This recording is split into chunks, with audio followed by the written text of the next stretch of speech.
This video will provide some tips and strategies for achieving Bakasana or crow pose. When you're first learning crow, the best place to start is working with opening the hips and using the upper arms to push the knees away from the body. After warming up with a few cat and cow breaths, settle back onto the feet, sending the toes and knees out toward the side to position yourself into a wide squat. Bring the palms together to your chest, using the upper arms to press into the inner side of the knees. For beginners, it is often easiest to find and maintain balance in crow with the knees splayed out away from the body, so you want to have your hips as open as possible. After taking a few breaths in this squatting position, try bringing your hands down to your mat, or maybe even coming down to the forearms, practicing shifting the weight forward toward the hands while keeping the upper arms pressed into the inner thighs.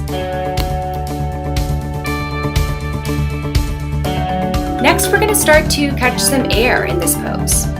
One of the things that people most frequently struggle with in crow is overcoming the fear of falling forward onto the face. So for this next exercise, find a block or a few books stacked on top of each other would work, and place it in front of you toward the top of the mat. Now we'll start where we left off, with the hands on the mat and the upper arms pressing the knees away from the body. Lean forward until you can bring your forehead onto the block. Practice this movement a few times, then work toward lifting one foot up off the ground as you lean forward with your forehead on the block. Eventually, try picking both feet up at the same time, finding some air, balancing on the forehead, but keeping both legs up toward the hips.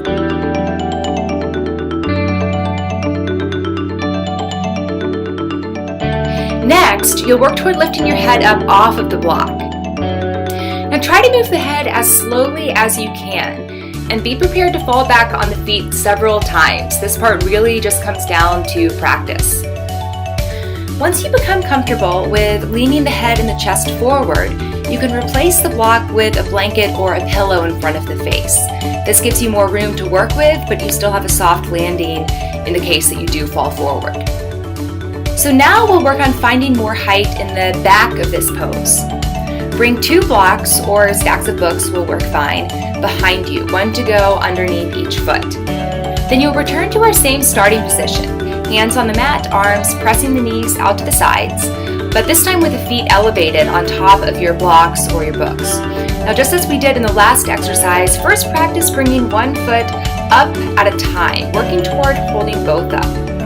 This will probably take lots and lots of practice, but once you can balance with both feet up in the air, you have your crow pose. Now finally, we're going to start cleaning up and fine-tuning the pose. So far, we've been finding crow with the elbows bent and the knees pressed out to the side. Now, we're going to work toward entering crow with the knees pressed behind the armpits. I definitely suggest practicing this with pants instead of shorts, as sweat can make it challenging to balance the legs against the back of the arms without slipping. Once you find your balance with the knees pressed into the armpits, start straightening the arms. You'll want to simultaneously shift the weight slightly forward as you straighten the arms to keep from falling back. Now finally, keep lifting the hips up high and sending the feet up as close as you can to your hips. So practice, practice, practice, and once you have a strong crow pose, you can use it in lots of fun transitions in your practice.